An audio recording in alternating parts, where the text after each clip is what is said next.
여러분 반갑습니다. 날씨가 이렇게 더움에도 불구하고 신심을 내주셔서 고맙습니다. 만나게 돼서 반갑습니다. 여러분은 전생을 믿으십니까? 믿는 사람도 있고 믿지 못하는 사람도 있을 거예요. 그러면은 어제는 믿겠지요. 어제가 있었고 오늘이 있으면은 내일도 반드시 있을 겁니다. 그러니까 어제는 전생입니다. 그러므로 전생은 반드시 있다고 나는 그렇게 믿습니다. 근데 죽음은 그만이라고 하는 사람도 또 있어요. 죽은 그만이지 뭐 또 내세가 있겠느냐 이런 사람도 또 있습니다. 뭐 생각은 자유입니다. 근데 우리는 그 끝없는 윤회를 계속하고 있는 이유가 무명이라고 하는 어두운 기운이 있기 때문에 그것으로 늘 업을 짓고 윤회를 하게 됩니다. 근데 증명할 방법이 없어요. 전생이 있다는 것을. 그래서 제가 사례를 들어서 이것이 전생이 아니겠느냐 하는 걸 얘기해 보겠습니다. 저 인도나 태국에 가면은 조그만 기둥에 가느다란 쇠사슬에 100kg이나 나가는 엄청난 몸무게를 가진 코끼리가 묶여 있습니다.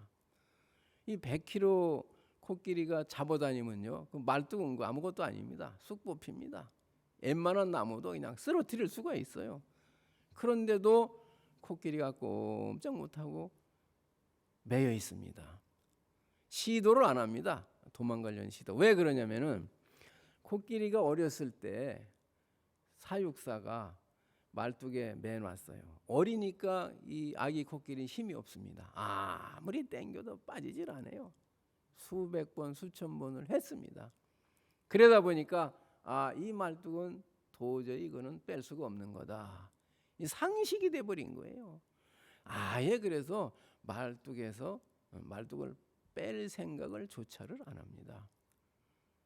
조금만 힘을 주면 쑥 빠질 텐데도 그게 코끼리가 가지고 있는 업입니다. 어렸을 때 만들어진. 그게 또 상식이에요. 상식이라는 게 다 보편적인 진리가 아닙니다. 그러므로 해서 이 코끼리는 어린 시절이 뭐 수십 년 전이겠지만 그게 전생이에요. 그 결과 오늘 묶여 있는 겁니다. 자, 그럼 또 한 가지 예를 들면은 이제 여름이 되면은 옛날 우리 조상들은 개고기를 많이 먹었어요. 어떤 사람이 개를 길러가지고 복날 이제 잡습니다. 그럼 홀치기를 해가지고도 기둥에 매달아 놓고서 막 때려요. 온 전신을 몽둥이로 막 때립니다. 그러면 몸이 새하게 멍이 들어요. 이 개가 아프니까 막 발버둥을 치다가 이 홀치가 쑥 빠져버렸어요. 막 도망을 갑니다. 근데 이 주인이 쫑하고 불러요. 도망을 가면 삽니다. 근데 이 개가 단 한순간도 이 집에서 이 목걸이에 놓여져 본 적이 없으니까, 가본 데가 없으니까 앞을 한번 쳐다봤다가 뒤를 한번 쳐다봤다가 몇 번 그러다가 쫑쫑하니까 또 와요. 그렇게 자기를 막 때리던 사람한테 또 오는 겁니다. 왜? 평생 그랬으니까. 그래 결국은 죽습니다. 그게 업이에요. 이 개는 풀어줘도 어디를 갈지를 모르는 거예요. 우리도 그런 업에 걸려서 살고 있는 거예요 지금. 뭐 술이나 담배, 마약, 폭력, 살인, 절도 이게 나쁘다는 걸 몰라가지고 짓는 사람이 없어요. 다 알고 짓는 거예요. 그렇지만은 업이 그렇게 그 사람을 만드는 겁니다. 자, 또 한 가지 업에 대해서 한번 또 얘기해 보겠습니다. 제가 이제 군에서 있었던 일인데 이제 군인 가족이 금방 갔다가 옵니다. 5분이면 갔다가 와요. 그러니까 어떤 사람은 잠그고 가는 사람도 있습니다. 그건 성격이에요. 그게 바로 업이에요. 옳고 그런 게 아니에요. 또 잠그고 가는 사람도 있고 안 잠그고 가는 사람이 있는데, 의심이 많이 가는 사람은 잠글 것이고, 의심을 안 하는 사람은, 평상시에 나쁜 짓을 안 하는 사람은 그냥 갈 거예요. 그게 업입니다. 근데 이 가족이 5분 만에 왔습니다. 와서 보니까 그 사이에 덩치가 큰 사람이, 남자가 그 거실 소파에 누워가지고 코를 골고 있어요. 이 세상에 이런 일이 있는 거예요. 그래서 놀래가지고 깨웠죠. 여보세요 하고 깨우니까 이 자는 사람이, 나 피곤하니까 깨우지 마. 이러고 또 코를 골아요. 누구나 자기 입장이라는 게 있어요. 이 여자는 안 깨울 수가 없어요. 또 깨웁니다. 여보세요 흔드니까, 이제 피곤한데 자꾸 깨우고 있어. 나 피곤하니까 깨우지 마. 그리고 또 코를 골아요. 안 깨울 수 없잖아요. 또 여보세요 깨우니까 그러면 에이씨 이러면서 욕을 하면서 그냥 욕을 한 바가지 하면서 그 깨우지 말는데 깨우고 있어. 그냥 성질 팔칵 나더니 또 코를 골아요.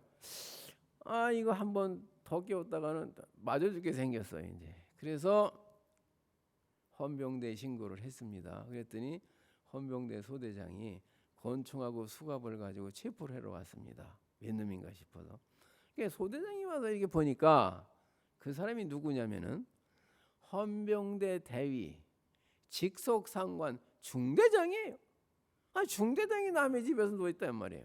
그러니까 소대장 생각에, 우리 중대장이 괜찮은 사람인데 미쳤나? 남의 집에 와서 이렇게 누워있지? 그래서 어떤 깨우는 거예요. 중대장님, 이 무슨 일입니까?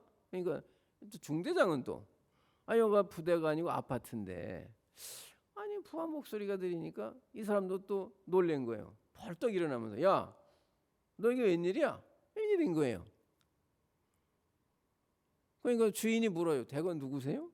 이게 있단 말이에요. 이제 그러면은 나중에 알고 보니까 이 중대장이 5년 동안 이 집에 살았어요.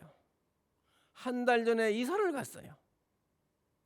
어젯밤에 꼬박 밤을 새웠어요. 그냥 잠 한 손 못 자고. 그래서 끄덕끄덕 졸면서 그냥 졸면서 무의식적으로 무심코 그냥 자기 집으로 온 거예요. 옛날 습관대로. 그러면 누가 이 사람을 이 아파트로 데리고 왔을까요? 아무도 데리고 온 사람이 없어요.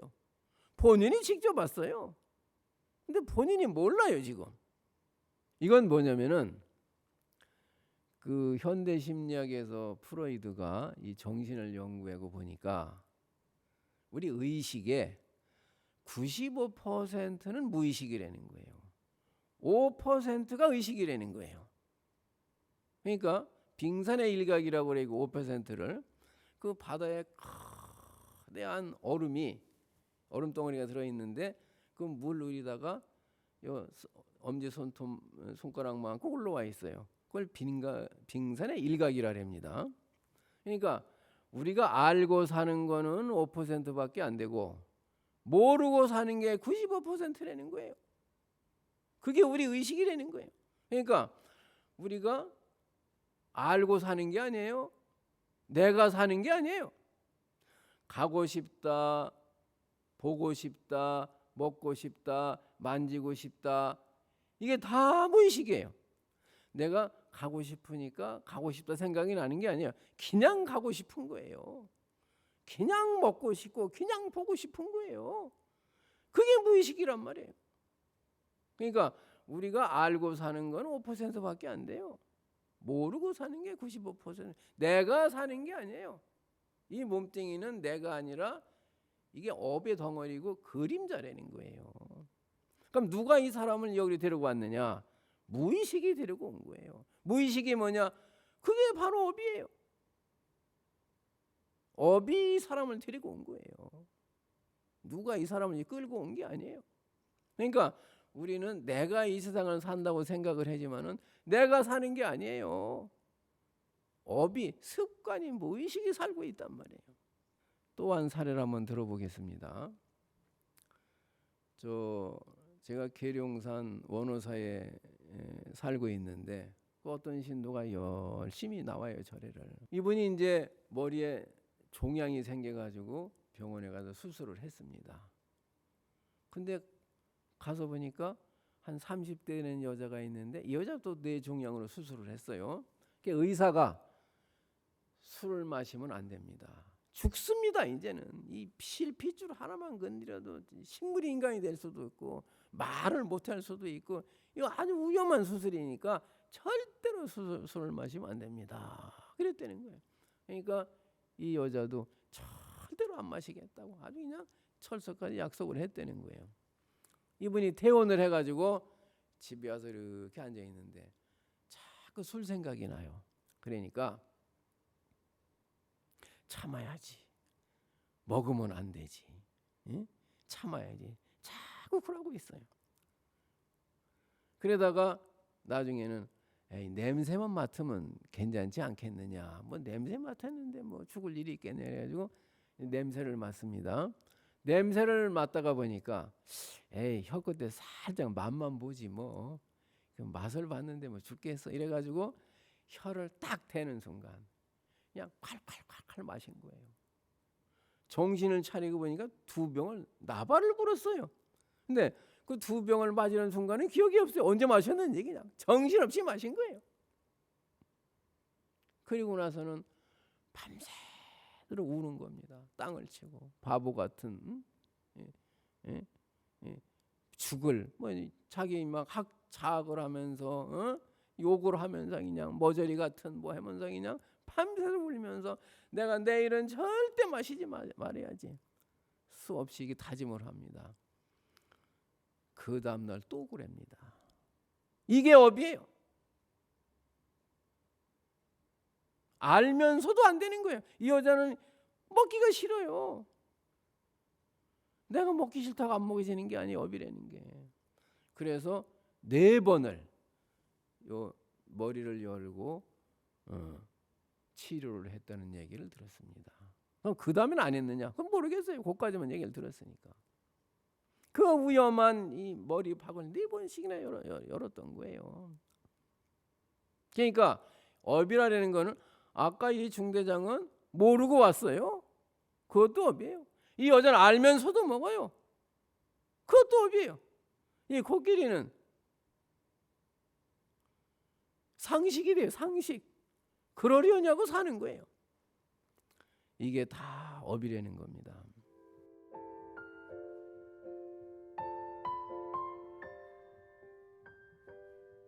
여러분은 아마 전부 다 이 몸뚱이를 나라고 생각을 할 겁니다. 그렇게 업으로 만들어진 이 몸뚱이를 위해서 평생 죄를 짓고 죽을 고생을 하는 겁니다.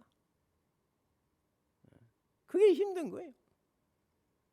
근데 막상 내가 뭔지를 몰라요. 내가 뭔지, 왜 왔는지, 왜 이렇게 살아야 되는지, 어디로 가는지 당치 않은 게 없어요. 그러면서도 이 몸뚱이를 나라고 생각을 하는 겁니다. 근데 부처님은 무아라고 그랬어요. 무아. 내가 없다. 불교 사상은 무아입니다. 이 내가 있다고 하는 것은 이게 사견이에요. 없다는 걸 알아야 됩니다.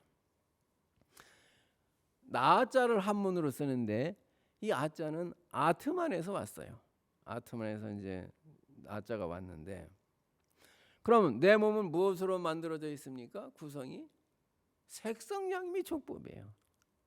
색성향미촉법으로 내 몸이 만들어져 있습니다. 그러니까 색이라는 거는 몸뚱이고 수상행식은 정신이에요. 그러니까 몸과 정신으로 내 몸이 만들어졌잖아요. 그래서 불교에서는 내 몸을 오온이라고 그럽니다. 내 몸이라고 안 하고 오온이라고 그래요. 5가지가 쌓여가지고 내가 됐다는 거예요. 이 몸뚱이를 나라고 생각하는 사람이 있습니다. 이게 나라는 거예요. 이 몸뚱이는 내가 아니라는 사람이 또 있어요. 아니 죽으면 그만이지. 뭐 내생이 있고 무슨 전생이 있고 뭐가 있느냐. 그걸 이원화라고 그럽니다. 이 몸뚱이는 내 것도 아니고 아니기도 하다. 이거를 비즉 비리온아라고 그럽니다. 몸뚱이는 내가 아니고 내가 아닌 것도 아니다. 나라거나 내가 아니래거나 나도 아니고 내가 아닌 것도 아니다. 이 나에 대해서 이 세 가지 견해가 있는데 이게 다 미신이라는 겁니다. 다른 게 미신이 아니에요. 이게 사견이라는 거예요. 그러니까 이 생각은 부처님 당시에도 있었고 지금도 무수한 사람들이 생각하고 있어요. 21세기에 지금에 와서도 나라는 거예요. 내 몸뚱이가. 또 내가 아니라는 거예요. 나도 아니고 아닌 것도 아니고 긴 것도 아니다. 이런 사람이 또 있단 말이에요. 그러니까 나에 대해서는 크게 이 세 가지 견이 있는데 이걸 자세하게 나누면은 뭐 62견 62견까지 나옵니다. 불교는 무합니다. 이걸 알아야 돼. 그러니까 이 처음부터 확실히 배워놓지 않으면은 평생을 불교를 믿어도 뭔지를 몰라요. 저 차가 이게 시작을 합니다. 그 옛날에는 발인이라고 그랬어요. 차가 출발합니다. 요즘 발차라고 그래요. 요 차가 방향을 처음에 잘 잡고 있어야지 방향을 잘못 잡고 있으면은 결국 엉뚱한 데로 갑니다. 말하자면은 서울을 가야 되는데 부산을 향하고 있어요.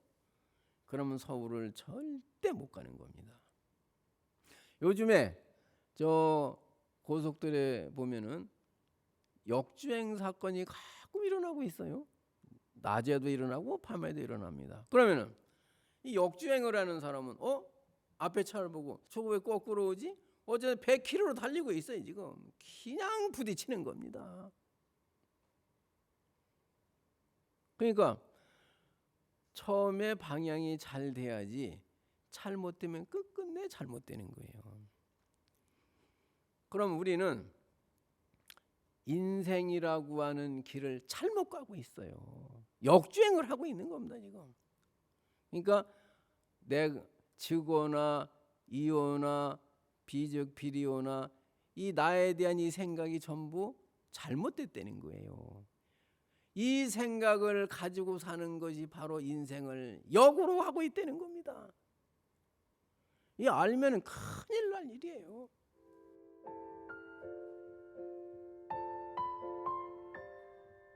여러분들은 지금 어디로 가고 계십니까? 많은 사람들이 지금 지옥으로 가고 있어요. 열심히 살지만은 그게 문제입니다. 그러니까 이 내가 있다고 하는 생각을 가지고 사니까 생각을 낸다는 것이 죽을 생각밖에 못하는 거예요. 그게 바로 내가 있다고 하는 생각에서 오는 겁니다. 우린 눈으로 이 세상을 봅니다. 저 빌딩도 있고 요 컵도 있고 또 많은 사람들이 있습니다. 저걸 전부 실물이라고 생각을 해요. 근데 부처님 보니까 저거는 실물이 실체가 아니라는 거예요. 우리 중생은 시간과 공간이 있다고 생각을 합니다. 이 세상의 학문도 전부 그렇게 생각을 하고 있어요. 유물론입니다, 그게. 그러니까 눈에 보이는 거나 귀에 들리는 거나 모든 것이 물질뿐이다. 그럼 정신은 뭐냐? 그 물질 속에서 우러난 부작용이다. 이렇게 생각을 하는 거예요. 그럼 정신이 어디서 오느냐? 우리는 이 정신을 본 적이 없어요. 그러니까 옛날에는 심장에서 나왔다고 그랬고 얼마 전까지는 또 이 해골 속에 있는 뇌 속에서 나온다고 그럽니다. 우리 마음이 물건에서 나온다는 거예요. 요즘에 천문학에서는 이 우주가 요 점이라고 하는 작은 물질이 뻥 터져가지고 나타났다는 거예요. 그걸 빅뱅이라고 그럽니다. 이것도 유물론이에요. 우리가 알고 있는 상식이 전부 유물론이에요. 나도 있고 이 세상도 있다고 생각을 하는 겁니다. 근데 부처님은 이 세상도 나도 이 실상이 아니라는 거예요. 우리는 생명체가 몸속에 하나씩 다 들어있다고 생각을 합니다.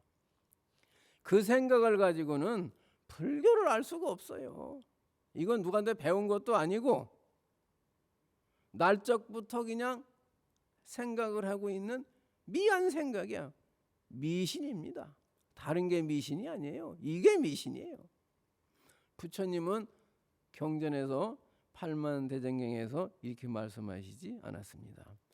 너희들이 볼 때 밖에 있는 물질이 어떠한 존재이든지 간에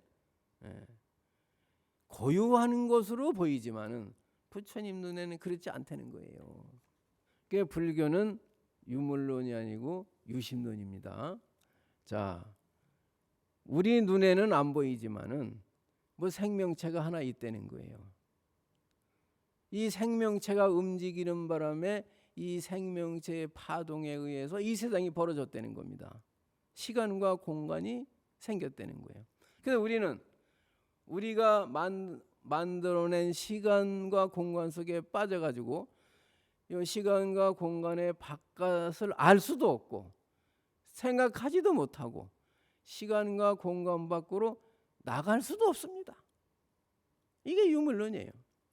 그러나 종교와 철학은 유심론입니다.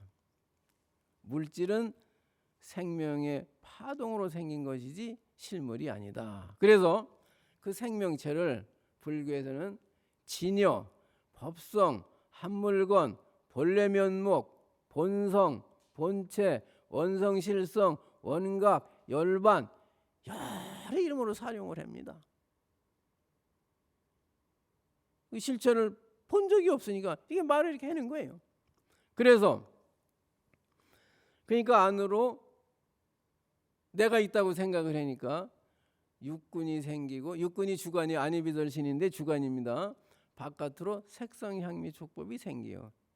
이게 객관입니다. 그래서 주관과 객관이 완연하게 실물로 고유하게 존재하고 있다고 생각을 하는 거예요. 그러니까 눈 감을 때는 여러분 눈을 감으시면 아무것도 안 보이잖아요. 그러니까 아무것도 안 보이니까 그냥 생각을 하는 거예요. 그 속에서 이제 지옥도 있고 천당도 있고 좋은 것도 있고 나쁜 것도 실물로 있다. 우리 몸속에 생명이 하나씩 들어있다고 생각을 하는 겁니다. 그게 미신이에요. 그거는 우리 인간들만 그렇게 생각하는 게 아니에요. 저 벌러지도 말하자면 이제 파리가 있다면 파리도 너는 너 생명이 무엇이냐 그러면은 모기는 몸뚱이가 생명이라고 생각을 합니다. 모든 생물체가 다 그렇게 얘기를 해요. 그런데 이 아상을 가지고 세상을 살다 보니까 그렇게 생각을 하니까 편안할 택이 없어요. 그 어느 거를 원하는 걸 다 얻어봐도 가지고 싶은 걸 다 가져봐도 그거는 상대적이기 때문에 만족이 있을 수가 없습니다. 그래서 절대에 들어가야 안심인명이 되는데 편치가 않은 거예요.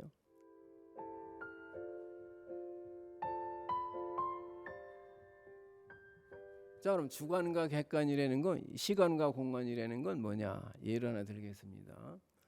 좀 누에라는 게 있습니다. 누에가 이제 깨어납니다. 이제 깨어나면은 그 뽕잎을 갖다 놓으면은 그쪽으로 막 달려와요. 그냥 막 그게 업이에요. 그 뽕잎을 이제 먹잖아요. 그럼 막 그냥 막 성장을 합니다. 이게 한 달쯤 크면은 말이에요. 뽕잎을 먹으면은 그 누에가 몸 안이 투명체로다가 멀게 다 보입니다. 물속 들여다 보이듯이 그 이제 투명하게 액체가 다 보여요. 근데 이 누에가 요 몸 안에 들어있는 액체를 갖다가 입 밖으로 다 이렇게 뽑아냅니다. 그럼 이 액체가 공기하고 만나면은 실이 돼요. 그걸 명주실 비단이라고 합니다. 실이 나와요. 그럼 이 누에가 자꾸 실을 토해 가지고서 감아요. 그래 가지고는 그 안에 들어앉아 가지고는 마치 이 세상 전체인 것처럼 생각을 하는 겁니다. 그러니까 객관 세상이라고 하는 고치가 자기 몸에서 나온 거예요. 자기도 또 자기라는 생각도 자기 생각 속에서 나온 거예요. 사람도 마찬가지로 예를 들면 어젯밤에 꿈을 꾸는데 꿈속에 저 빌딩이 있어요. 저 하늘이 있어요. 나도 있어요.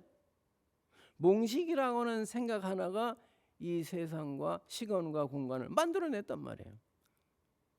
누가 만들어낸 게 아니에요. 자기가 만들어내 가지고서 자기만큼 고통스럽게 사는 거예요. 자기만큼 행복하게 사는 겁니다.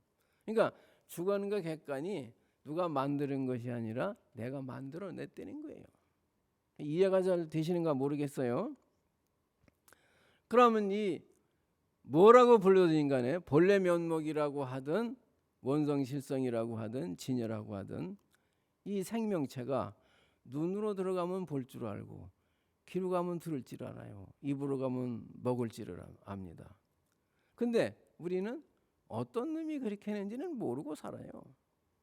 이 생명체가 위장으로 가면은 피를 만드는데 햄버거를 먹든 김치를 먹든 뭐를 먹든 옥수수를 먹든 A형의 피를 가진 사람은 반드시 A형 피를 만들어냅니다. B형의 피를 가진 사람은 B형의 피를 만들어내요. 왜 그런지는 몰라요. 그러니까 그 왜 그렇게 됩니까? 그러면은 자연이 그렇게 됩니다. 그래. 저절로 그렇게 된다는 거예요. 불교에는 자연이라고 하는 말이 없습니다. 반드시 원인이 있기 때문에 결과가 있는 것이지 원인이 없는 결과는 있을 수가 없어요. 원인에 인에다가 연이 붙어가지고 이 세상이 나타나는 겁니다. 그래서 이것을 깨달지 못하면은 생로병사와 윤회가 끊임없이 벌어지고 이것을 깨달으면은 밝은 기운이 나와요. 그 깨달은 기운을 안욕더라 삼맥 삼볼이라고 하는 겁니다. 그러니까 주관과 객관이 이 시간과 공간이 고유하게 있는 걸로 알고 있지만은 사실은 내 생각이 토해 놓은 거라는 거예요. 이 세상을 보는 거는 내가 내 생각을 보는 거라는 거예요. 그래서 사람마다 다 각기 다른 꿈을 꿔요. 각기 다른 시간과 공간을 만들어내 가지고 자기만큼 사는 겁니다. 마찬가지로 이 주관과 객관이라고 그러는 것이 안이비설신의와 색성향비 촉법이라고 그러는 것이 내가 토해놓은 내 생각이라는 거예요. 그 무명이라고 하는 어두운 기운이 누에가 이제 그 자기 액체를 바깥으로 내면은 공기를 만나면은 고치가 되듯이 그 내가 뭔지를 모르는 어두운 생각이 무명이라고 하는 생각이 바깥으로 나와서 공기를 만나면은 주관과 객관이 생기는 거예요. 그러니까 자기만큼 만들어 놓은 세상에 왔다가 자기만큼 살다가 가는 겁니다. 그래서 모든 생명이 전부 이 몸뚱이를 나라고 생각을 해요. 그냥 파리가 되면은 파리의 주관과 객관이 생겨가지고 파리만큼 사는 겁니다. 화가가 되면은 화가의 육근과 육경이 생겨가지고서 그 화가만큼 희노애락을 느끼다 가는 거예요. 딴 사람은 몰라요. 그 세계를. 그 사람이 만든 시간과 공간이기 때문에. 가수가 되면은 가수의 또 주관과 객관이 생겨가지고서 가수의 세계를 사는 겁니다. 배우는 걸 몰라요. 또 정치가가 되면은 정치가의 시간과 공간이 생겨가지고 주관과 객관이 생겨가지고 정치가의 삶을 살다가 가는 겁니다. 그래서 이렇게 수없는 주관과 객관으로 이 한정없는 세계가 만들어졌어요. 그것을 그 생명을 중생이라고 그러는 겁니다. 중생이 다른 말이 아니고 불교에서는 그 어떤 것도 실물이라는 게 없어요. 꿈속에 내가 만물을 만들어냈듯이 이 신이라고 하는 존재도 내가 만들어냈다는 거예요. 신이 인간을 만든 것이 아니라 인간이 신을 만들어냈다는 겁니다. 그 객관 세계 중에 하나예요. 그것도. 우리는 깨달지 못한 기운이라 해가지고 불각의 기운이라고 그래요. 불각의 기운으로 깨달지 못한 생각으로 이 세상을 만들어가지고 그 환상 속에도 살고 있는 겁니다. 우리 환상을 하고 있는 거예요. 지금. 환상 속에 살고 있는 거예요. 그래서 이 세상은 전부 업의 그림자라는 겁니다. 실물이 아니에요. 이것이 전체인 줄 알면 안 되는 겁니다. 자기만큼 만들어낸 세상이에요. 그래서 이걸 깨려면은 화두를 들든지 진언을 외우든지 연부를 하든지 독경을 하든지 삼매가 되면은 주관과 객관이 무너져 내리는 겁니다. 어젯밤 꿈이 사라져 버렸듯이 내가 만들어낸 이 주관과 객관이 이 세계가 시간과 공간이 한꺼번에 무너져 내리는 거예요. 중생의 꿈을 깨지 못하니까 주관과 객관이 생기니까 이 하나인 허공에서 멀고 가까운 곳이 생기고 과거, 현재, 미래가 생기는 겁니다. 우리가 연부를 하든 독경을 해서 무명이 흘러가지 않고 생명이 하나로 되어서 무너져 내릴 때 그것을 깬 세계라고 합니다. 이 깬 세계는 코락이 없어요. 그것이 바로 부처님 세상입니다. 모든 생명체는 하나라는 거예요. 그 하나이며 무아라는 사실을 알아가지고 무명이라는 어둠으로 가득하니 캄캄한 세계를 깨트려 버리면은 하나의 태양이 아니에요. 천일출혈했습니다. 조여천 마치 1000개의 해가 비치는 것과 같다 그랬어요. 그게 부처님 세상이에요. 코끼리도 강아지도 군인 가족도 술 먹는 여자도 여러분도 나도 다 이 업을 가지고 살고 있는 거예요.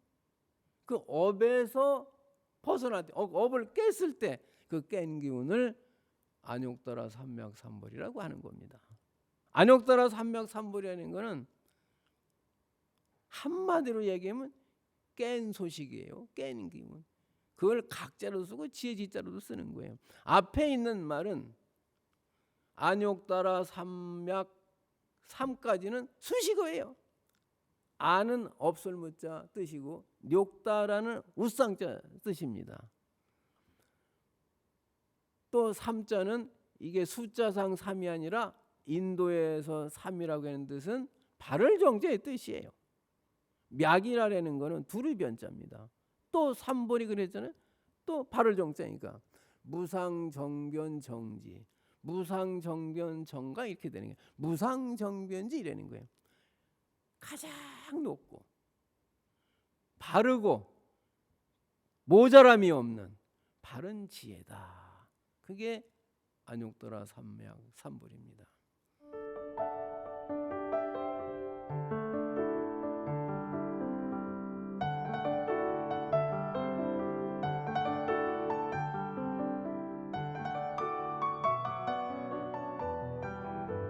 제 남편이 2달째 자도 피곤하다고 합니다. 건강에는 문제가 없는 것 같은데 평소 스트레스를 받으면 피하는 경향이 있어서 잠으로 나타나는 것 같은데 어떻게 해야 할까요? 옆에서 그러니 저도 이제는 힘이 빠집니다. 이런 질문이 되겠습니다.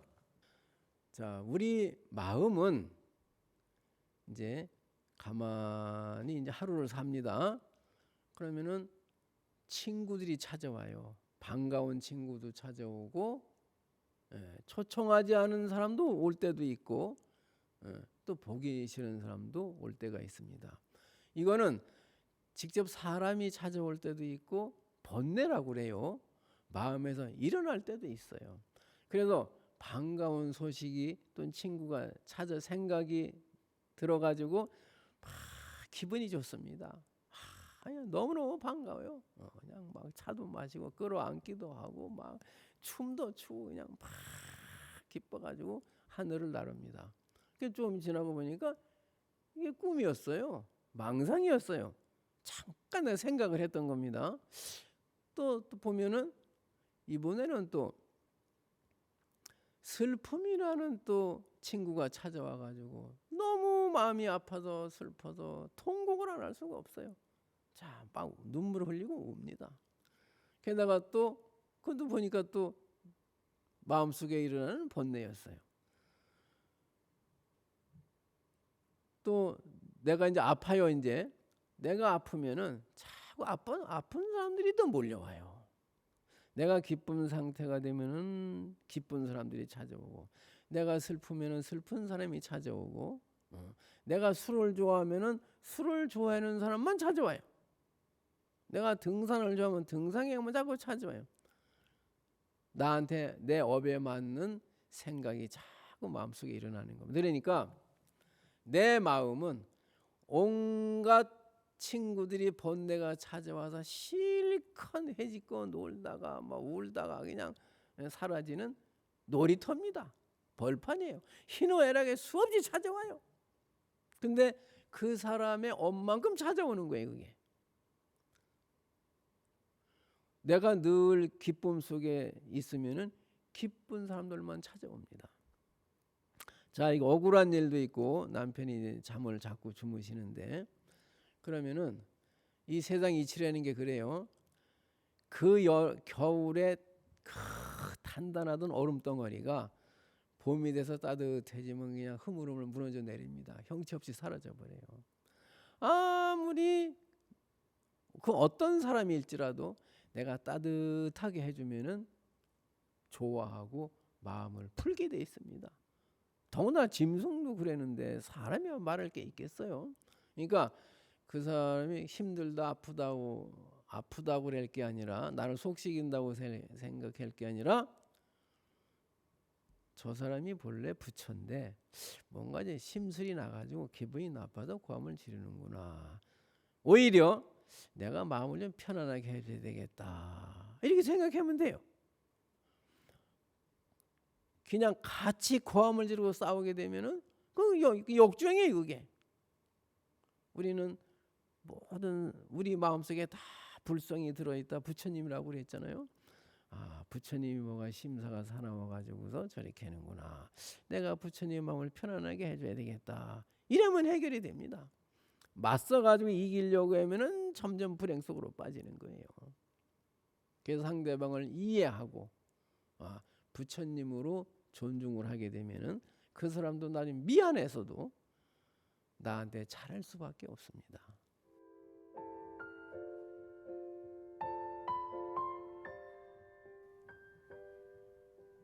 여러분, 날씨도 덥지만은 코로나가 지금 창궐을 하고 있습니다. 요즘에는 또 베타라는 게 또 생겨가지고 또 지금 극성을 부리고 있습니다. 그래서 우리는 불편하게 합니다. 코로나로 인해서도 죽지만은 우리는 코로나가 없어도 어차피 1년에 30만 명이 죽습니다. 코로나로 죽는 숫자는 얼마 안 됩니다. 그러니까 조심은 하셔야 되겠지만은 너무 걱정은 하지 마시고, 그 다음에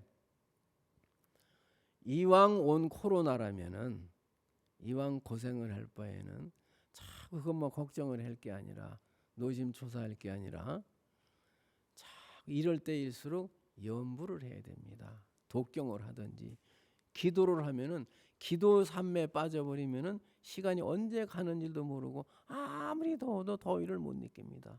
추워도 추위를 못 느낍니다. 그러면 우울증에 걸리지도 않고 답답하지도 않고 시간도 잘 갑니다.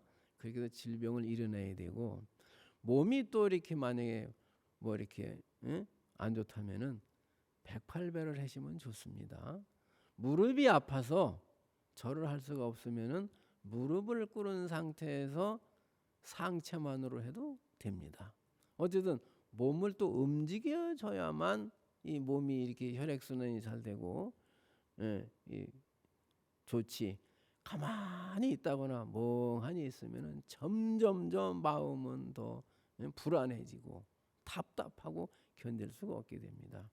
이런 때일수록 절과 또 기도, 독경으로다가 삼매에 빠지게 되시면은 무난히 코로나를 이겨낼 수 있을 것이고 언젠가는 좋은 날이 오시게 될 것을 우리는 확신해야 됩니다. 하여튼 염불과 독경, 절을 많이 하시면은 이 코로나 시대를 이길 수 있는 가장 좋은 무기가 아닌가 생각이 됩니다. 코로나에 걸리지 마시고 건강하시고 만성호흡하시기 바랍니다. 고맙습니다.